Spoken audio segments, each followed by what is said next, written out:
Hurts as his new starting quarterback. The rookie will start Sunday against the Saints. Carson Wentz now will be the backup to Hurts, at least for now. Jalen Hurts is going to start Sunday against the Saints for the Philadelphia Eagles. Jeff, what's your reaction to this news?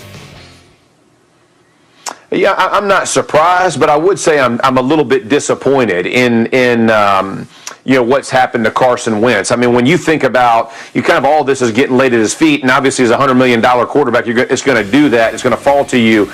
But I'm not sure that the Eagles' offense is really set up to help Jalen Hurts be successful, right? I mean, from a receiving core, it's not like these guys are making a ton of plays. Your offensive line has been just decimated by injuries. I think they've had 10 or 11 different combinations of starters. So from a Jalen Hurts perspective, when you want to see him progress or kind of develop into a quarterback, I would have thought the rotation was still the best opportunity. Obviously, Doug Peterson didn't agree, decided to go wholesale change with Jalen Hurts. And listen, he gave him the spark against Green Bay. You saw it. He made some plays, but again, very small sample size. Nobody's, scripted or game plan defensively for Jalen Hurts. So we'll see how he adapts to all those things. But, disappointing season for Carson Wentz, but the Eagles feel like they got to make a move to try to win now, and that's Jalen Hurts gives them the best chance. Yeah, you mentioned that spark. Let's play this out. Say Hurts does well. What then do we do about Carson Wentz in Philly?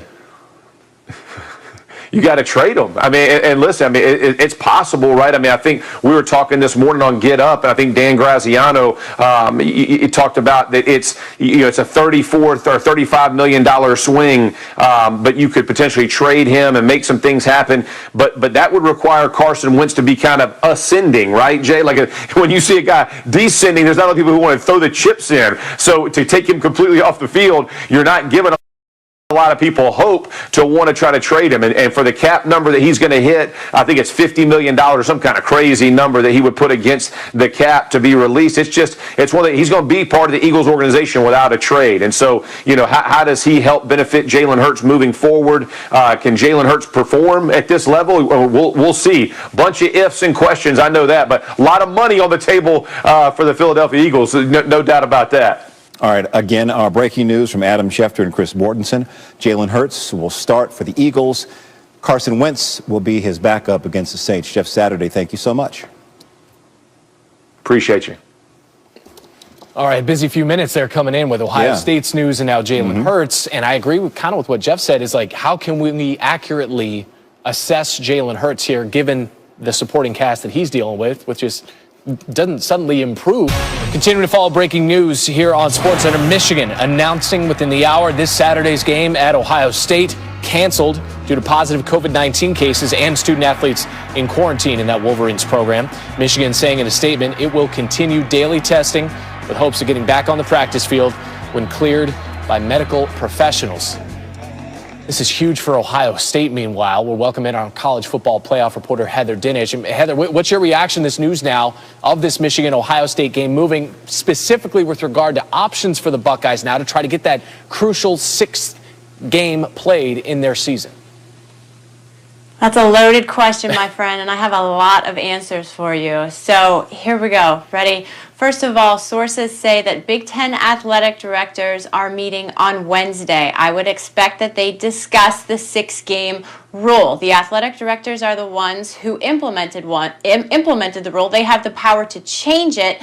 I think that it would also have to go to presidents and chancellors. But remember, in November, the Big Ten presidents and chancellors approved a rule that says if two teams are healthy and can play and they have their opponents cancel games because of COVID-19, those two teams can play each other even if they've played before. So follow me here. Ohio State cannot play Michigan. As I was sitting here waiting to join you, I got an email from Purdue. Purdue canceled practice today as it awaits its COVID-19 results.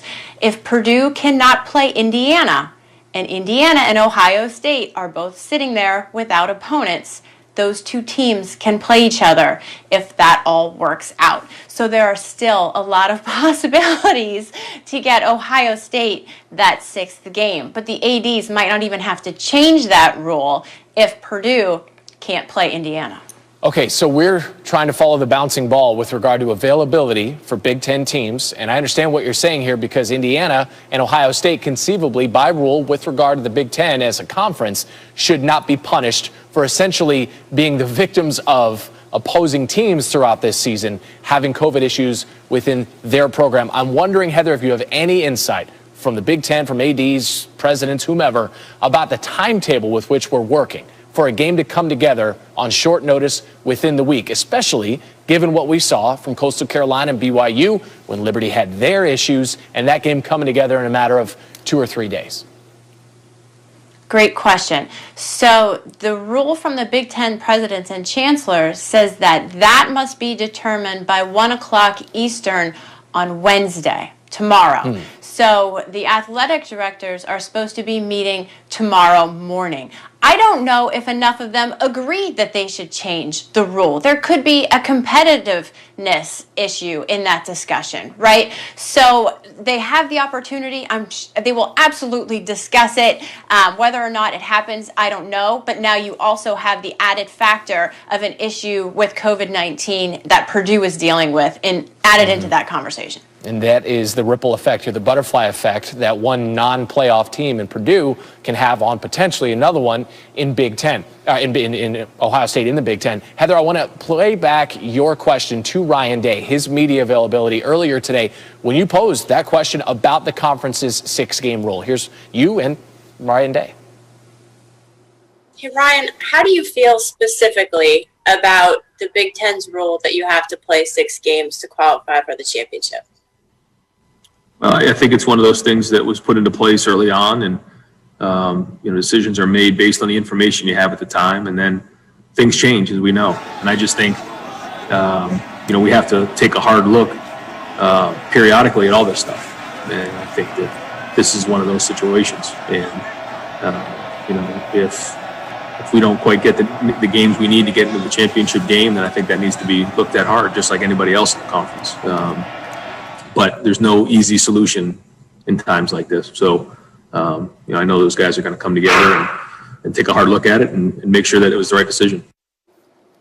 Our playoff predictor, Heather, giving Ohio State an 85% chance to make the playoff. It's second best among all teams, trailing only Alabama. Of course, this is an unprecedented situation, though. We still have a Notre Dame Clemson, teams 3 and 4 in the percentages, their game to be played in the ACC championship game. So with regard to the college football playoff, Heather Dinich, and that selection committee, assuming, let's say, worst case scenario for Ohio State, that just being that they're 5-0, that they don't get another game, that they don't get the Big Ten championship game, how do you feel that college football playoff selection committee will evaluate these Buckeyes? That's going to hurt them. Selection Committee Chair Gary Barta talked last week about how that conference title is used as a tiebreaker in the Selection Committee meeting room. It's not the only factor. There's head-to-head, strength of schedule, common opponents. But not having a conference title makes it significantly more difficult for teams to get in. And remember, Ohio State doesn't have an Oregon game. There's no big non-conference opponent to help compensate for the lack of that title, as there has been in years past when teams have gotten in without winning the conference championship. So I think the discussion in that room between a Big Ten champion Ohio State and one that does not have that conference title or even 6 games is an entirely different conversation, and that number 4 spot becomes much more of a question mark. All right, our ESPN college football playoff reporter Heather Dinich on a busy and developing situation in the Big Ten.